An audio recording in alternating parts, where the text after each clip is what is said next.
볼까요, 우리? 자, 볼게요. 자, 재분배 정책 한번 볼게요. 재분배 정책. 자, 우선 아까 얘기한 것처럼 소득 재분배를 하게 될 필요성에 대해서는 뭐 어떤 철학적인 어떤 이념 얘기를 했었고요.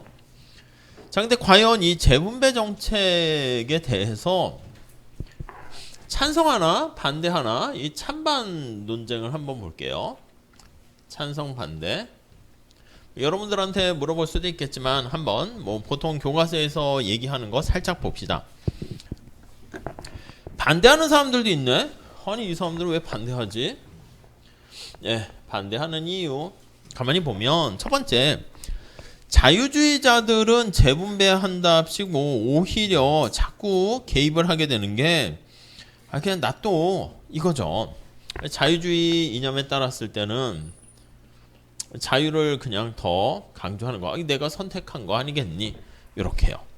뭐 이해할 수 있을 것 같고.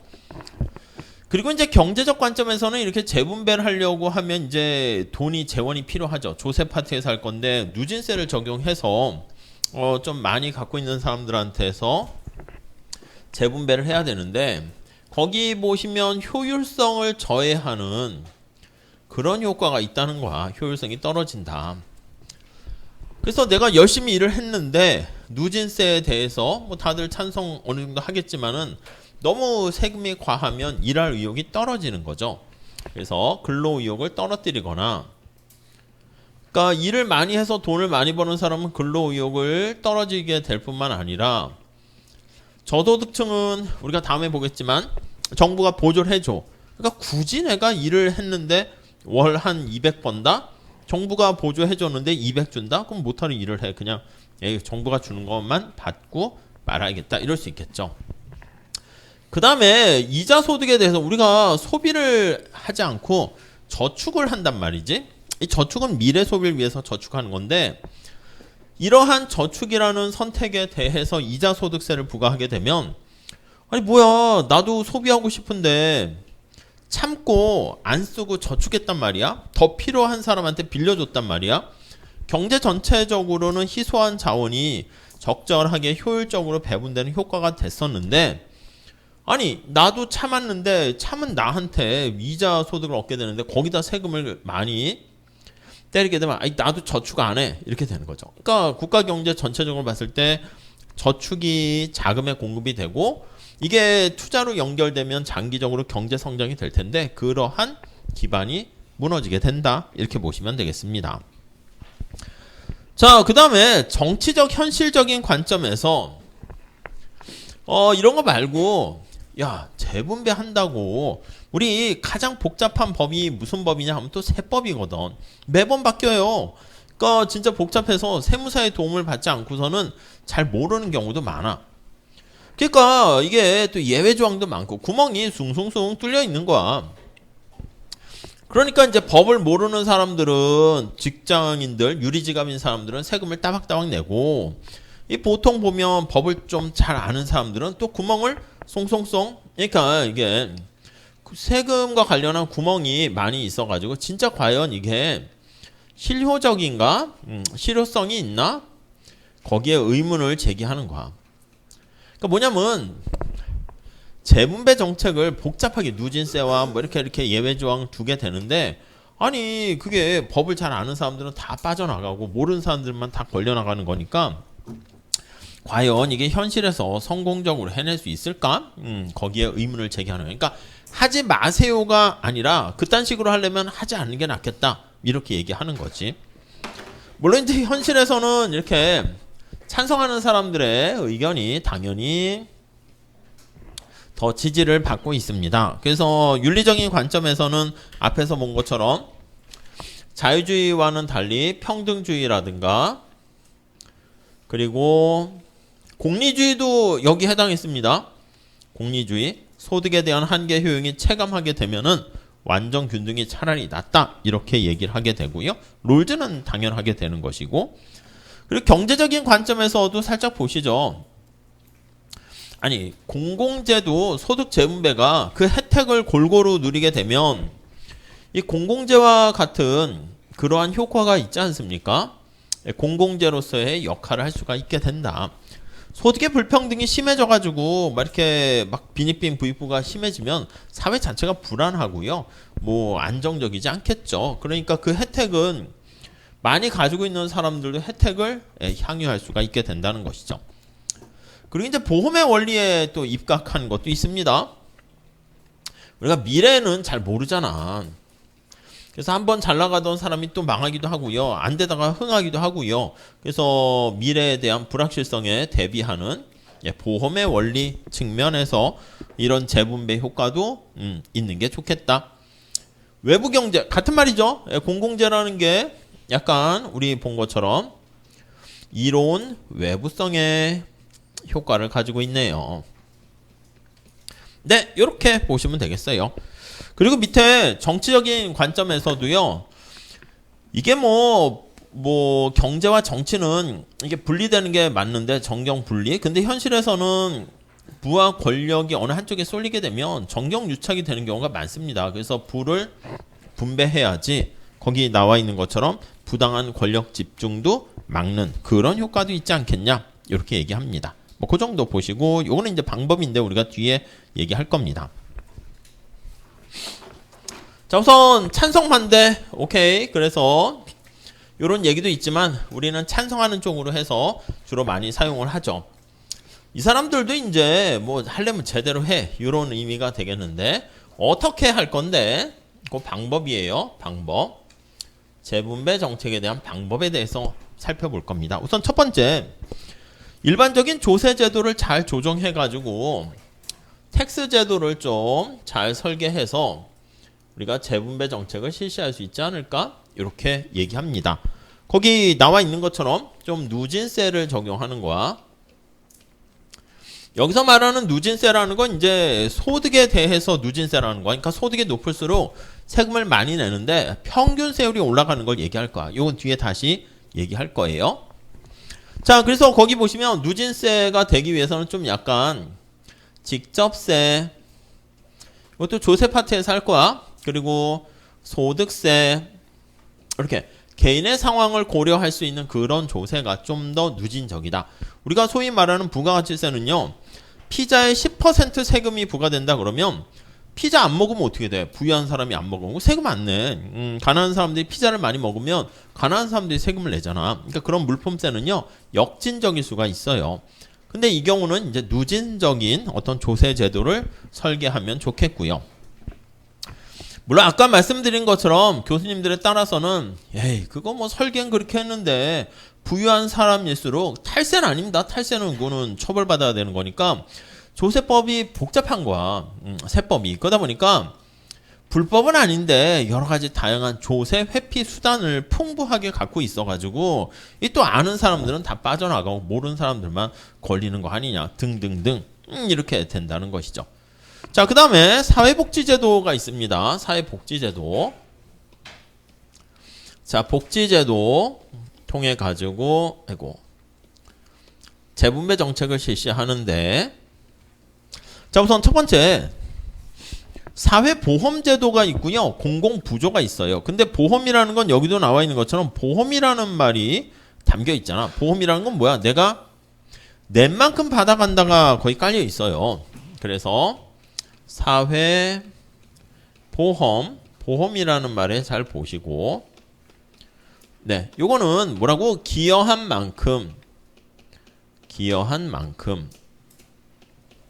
그러니까 자기가 보험료를 납부한 만큼 많이 납부했으면 나중에 많이 받아가게 되는 거죠. 그래서 이제 재분배 정책에 대한 효과가 제약된다라고 얘기하고요. 그게 아니고 공공부조가 있습니다. Public Assistance 나와 있는 공공부조는 이건 극빈계층에다가 이게 초점을 더 맞추는 거야. 공공이 들어가 있으니까 이게 재분배 정책의 효과가 크게 됩니다. 그래서 거기 보시면은 인간다운 생활을 해야 된다라는 전제하에서 우리가 여기 보시면 국민기초생활보장제도 이렇게 나와 있어요. 예전에는 약간 공공의 느낌이야. 예전에는 어떤 사람이 건강하고 일을 할 수 있는데 일자리가 없어서 집에서 그냥 있는 거야. 그러면 너 뭐 하냐? 노력도 안 하고 이래가지고 아예 보조를 안 해줬는데 지금은 그게 아니라 거기 나와 있는 기초생활보장제도는 여기요 근로 능력의 유무와 관계없이 요거 그러니까 월소득이 일정 기초생활을 할 수 있도록 월소득이 일정 소득 미만이 되면 보장을 해줘야 된다. 이렇게 보시면 되겠습니다. 그러니까 위에는 기업만큼이니까 재분배 효과도 있겠지만 좀 제약돼 있고 이게 재분배 효과가 좀 크다. 이렇게 보시면 되겠습니다. 자, 그 정도 정리하시면 되겠습니다. 그리고 이제 임금 보조 관련해서는 몇 가지 이런 방법들이 있는데 살짝 우리가 보려고 하는 것은 이 부의소득세 제도에 대해서 좀 보도록 할 거예요. 이 누진세 제도랑 사실은 비슷한 얘기가 됩니다. 부의소득세 제도예요. 부의소득세 이거요. 이 부가 우리 부자 할 때 부 아닙니다. 네거티브 음이라고 보시면 돼요. 네거티브. 그래서 이거 음이야 그래서 네거티브 인컴 텍스 이렇게 씁니다. 음이야 마이너스 일정 소득 미만이 되는 사람들한테는요 정부가 보조금을 주는 거야.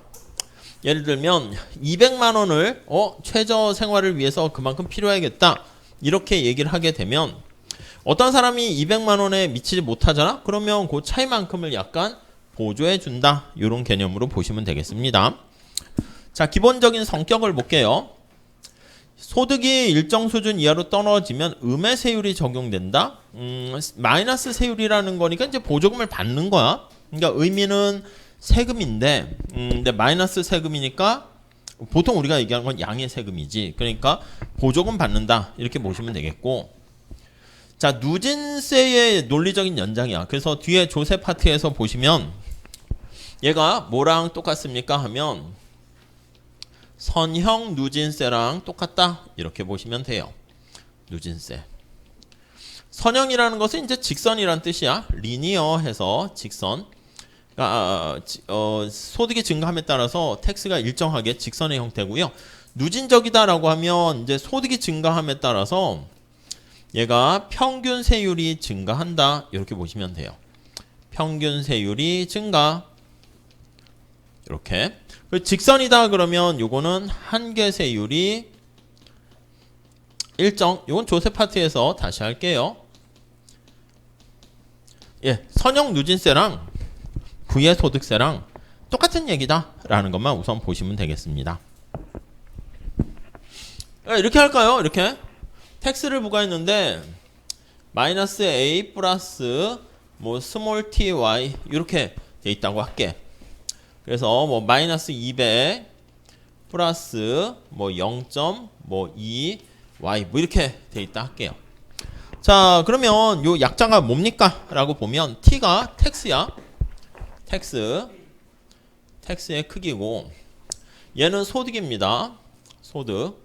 소득에 비례해서 얘는 세율이야. 뭐 20%의 세율을 낸다.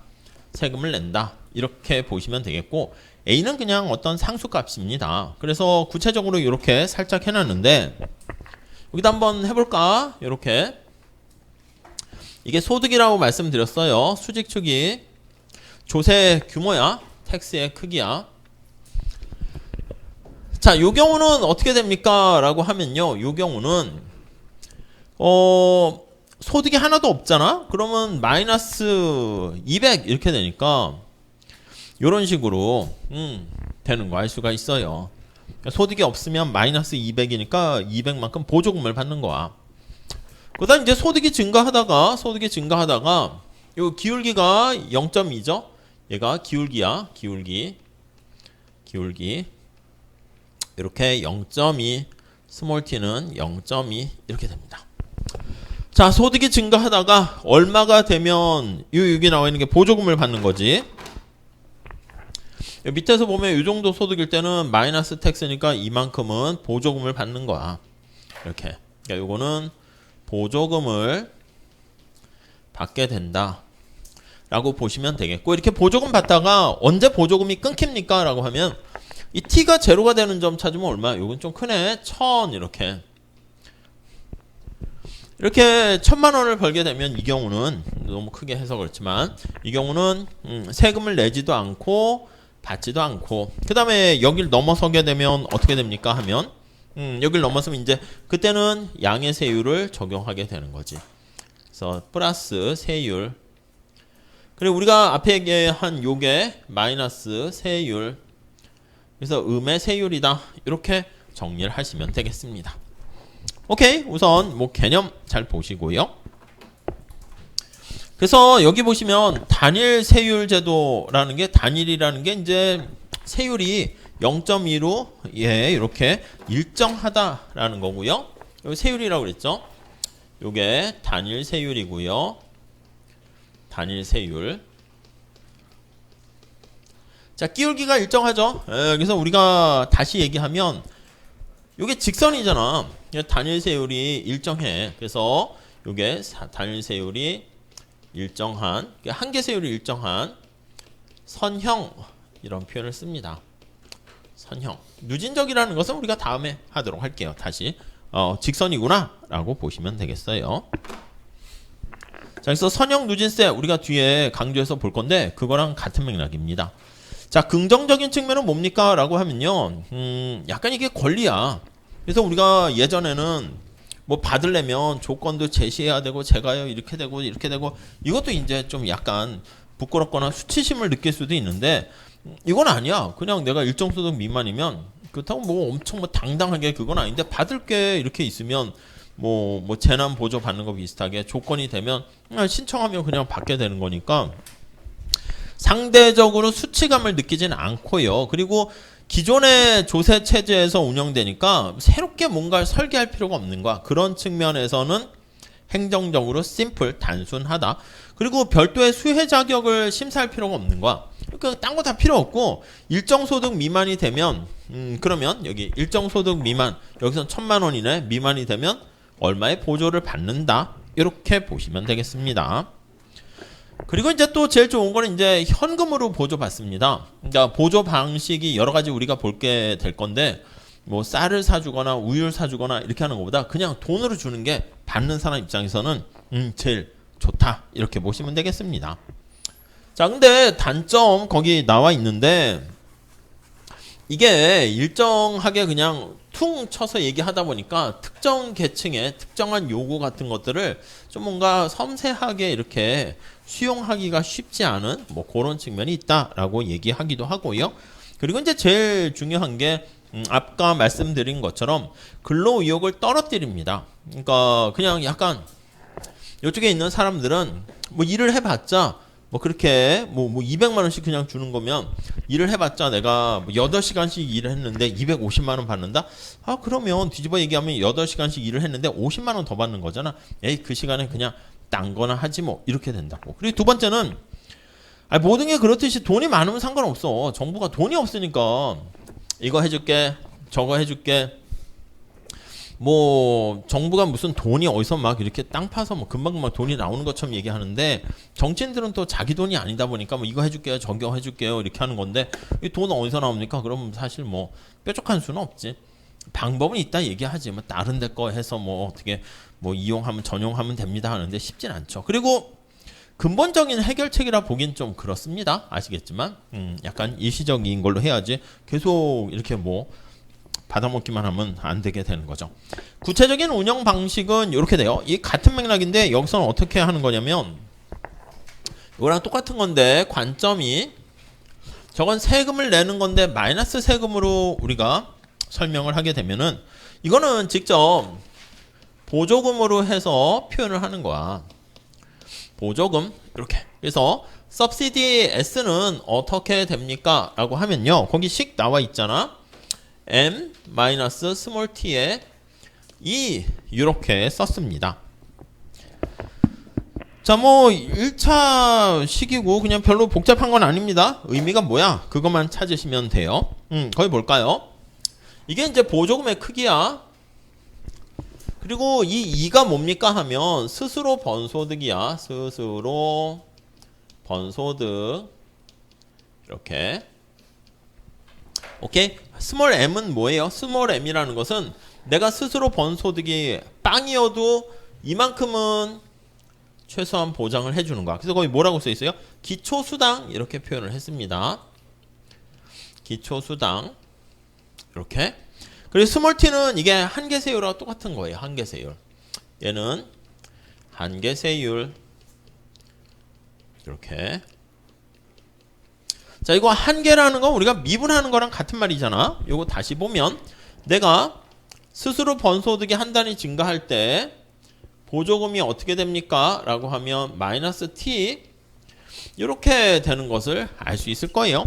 이게 바로 뭐냐면 내가 스스로 버는 소득이 증가할수록 받는 보조금이 줄어든다 이렇게 보시면 돼요. 그러니까 뒤집어 얘기하면은 이게 바로 내가 세금을 낸다 이렇게 보시면 되겠죠. 그런 의미에서 세율이다 라고 보시면 돼요. 자, 이 그림을 하나 살짝 그려볼게요. 그림을 여기다 한번 그려봅시다. 당연히 요거 보시면 기초수당 요게 거기에 나와 있는 것처럼 4번에 나와 있는 것처럼 재분배 효과는 기초수당이 클수록 커진다. 그렇지. 그래서 이게 재분배 효과, 공평성과 관련된 거죠. 재분배 효과. 근데 아까 말씀드린 효과랑 관련돼 있어요. M이 클수록 재분배 효과는 커져. 근데 문제는 뭐냐면 M을 크게 만들려고 하면은 어떻게 돼? 돈이 필요하잖아요. 돈이 어떻게 마련돼? 세금을 걷어야지.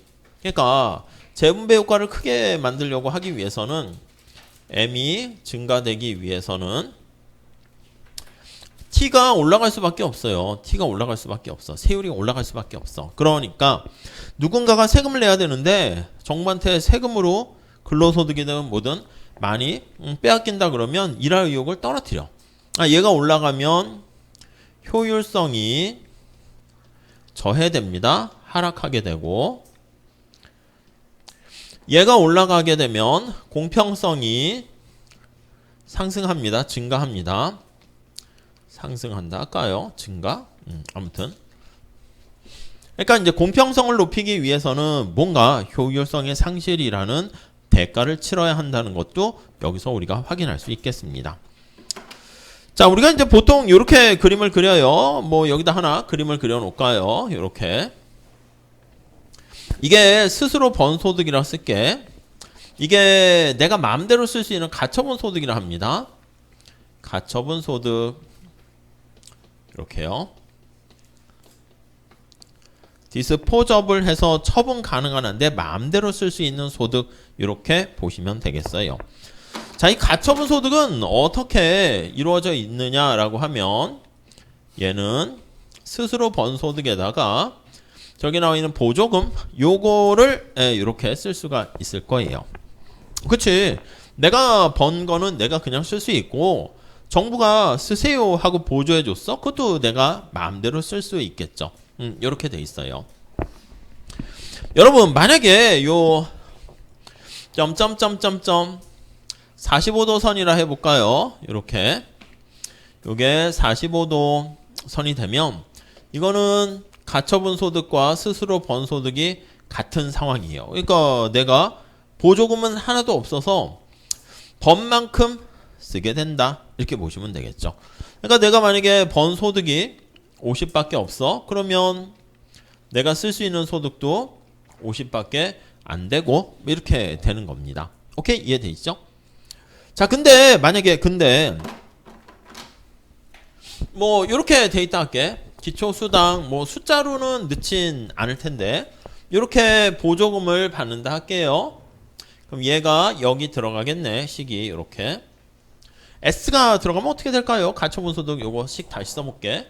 그럼 Y의 가처분 소득은 어차피 수직축에 YD로 해놨으니까 그대로 쓰면 될 거야.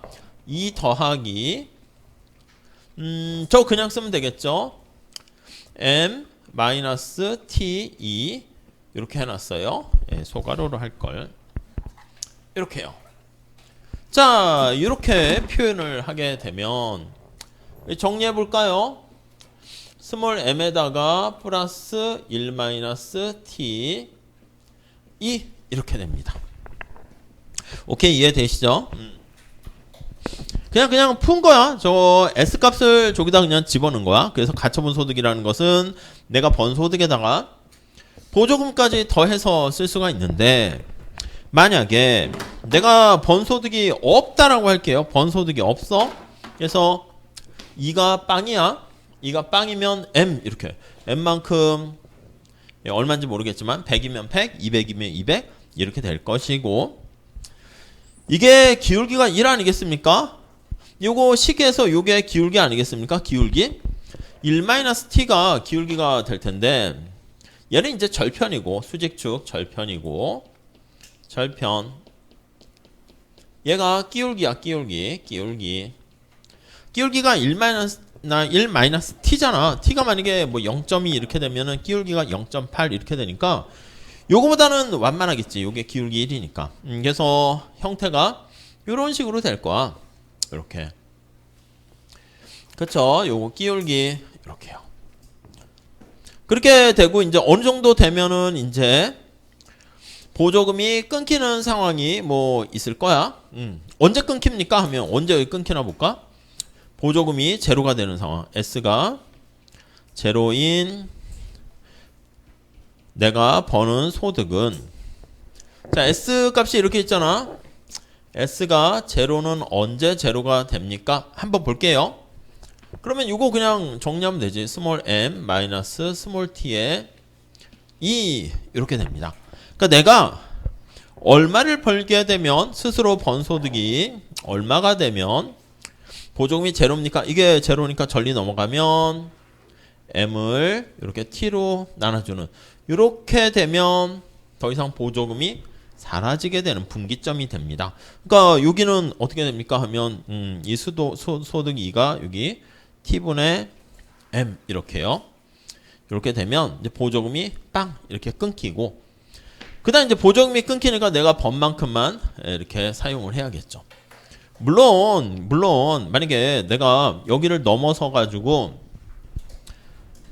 세금 내세요 이렇게 되면, 그럼 이제 여기는 양의 세금을 낼 거야. 그래서 이렇게, 그래서 이 빨간 색깔은 플러스 세금이 부과되는 경우, 부과시. 오케이? 자, 여기는 이 끝이 이렇게 올라가는 거야. 이렇게 내가 스스로 번 소득이 얼마 없더라도 정부가 보조해줘서 이렇게 올라가도록 만들어줍니다. 이렇게요. 자, 그래서 이거는 음의 세금이 되는 거죠. 마이너스 세금인 보조금을 받게 되는 상황이다. 네, 이렇게 정리하시면 되겠어요. 뭐 그래프는 뭐 이 정도 정리하시면 되겠네요. 자, 그래서 이게 뭐 선형 직선이라는 이 뒤에 누진세율하고 같이 연결해서 할 거고, 한계세율이다라고 하면은 마찬가지야. 여기는 직접 세금을 내는 건데, 여기서는 어떻게 되냐면 요거 스스로 번 소득이 증가할 때 요 t만큼 세율만큼 보조금이 줄어들잖아. 그러니까 내가 쓸 수 있는 소득이 작아지는 거니까 뒤집어 가지고 우리가 보조금이 감소하는 거니까 세금 냈다 이렇게 표현을 하게 되는 것입니다. 한계세율의 크기가 요게 아까 얘기했던 것처럼 이제 일을 얼마나 더 할까? 라는 그런 효율성과 관련돼 있다라고 보시면 될 것 같고요. 요 M이 기초 수당에 해당하는 거니까 보조금과 관련돼 있다. 이렇게 보시면 되겠습니다. 자, 문제는 6번에 있는 것처럼 돈이 고정된 상황에서는요, 기초 수당을 높여서 공평성을 올리려고 하면은 재원이 고정돼 있으니까 세율을 올려야 됩니다. 그렇기 때문에 두 마리 토끼를 다 잡기 힘들다. 이렇게 보시면 되겠어요. 노동 공급에 미치는 효과가 중요한 건데, 이거는 저 뒤에 조세 파트에서 좀 더 많이 할 건데, 재미난 건 뭐냐면 경장에서 어떤 가격이 변했을 때 대체 효과랑 소득 효과가 있거든. 근데 이 부의소득세가 나쁜 건 뭐냐면 대체 효과, 소득 효과 모두 근로의욕을 저해해요. 첫 번째는 거기 나와 있는 것처럼 대체 효과요. 이걸 적용을 했더니 근로의욕에, 근로에 미치는 영향, 노동에 미치는 영향인데, 자, 우선 첫 번째 대체 효과는 뭐냐면, 사람들이 생각하는 거야. 여가를 즐길까? 일을 할까? 그런 생각을 하게 되는데, 자, 거기 나와 있는 것처럼 보조금을 지급받아요. 보조금을 지급받아. 보조금을 지급받으면 거기에도 나와 있는 것처럼 여가에 대한 가격이 하락하게 돼. 그러니까 뭐냐면 내가 1시간 일을 할 때 1시간 노동을 해요. 노동을 할 때 10만 원 받는다 할게요. 10만 원 임금을 받는다 할게. 여러분 이게 10만 원의 뜻이 뭐야? 내가 일을 안 하고 여가를 즐기면 얼마를 포기하는 거야? 10만 원 포기하는 거잖아. 그러니까 내가 띵까띵까 일을 안 하고 놀면 10만 원 포기하는 거니까 10만 원은 바로 여가에 대한 가격이다. 이렇게 보시면 되겠어요. 그러니까 내가 일을 안 하면 빵원이고 일을 하면 1시간 일하면 10만 원을 버는 거야. 이해 가시죠? 근데 정부가 일을 안 해도 5만 원 준대. 5만 원 준대. 그럼 어떻게 돼? 일을 안 해도 내가 베이스가 올라가는 거야. 일을 하면 10만 원인데 일을 안 하면 옛날에는 빵원이니까 이 격차가 10만 원이야. 그래서 이게 생각보다 큰데 이랬는데 일을 안 해도 정부가 베이스업 올려줘가지고 5만 원 준다니까 일을 안 해도 그냥 내가 포기하는 거는 5만 원밖에 안 된다고. 그러니까 만약에 정부가 9만 원 주면 어떻게 돼? 일하면 10만 원인데 일 안 하면 9만 원이야. 그럼 뭐 그냥 일해봤자 만 원 더 받네? 이렇게 되니까 일할 의욕이 떨어지죠. 그래서 보조금을 지급받게 되면 여기 나와 있는 것처럼 이 보조금이 여가의 가격을 떨어뜨립니다. 거기 보시면.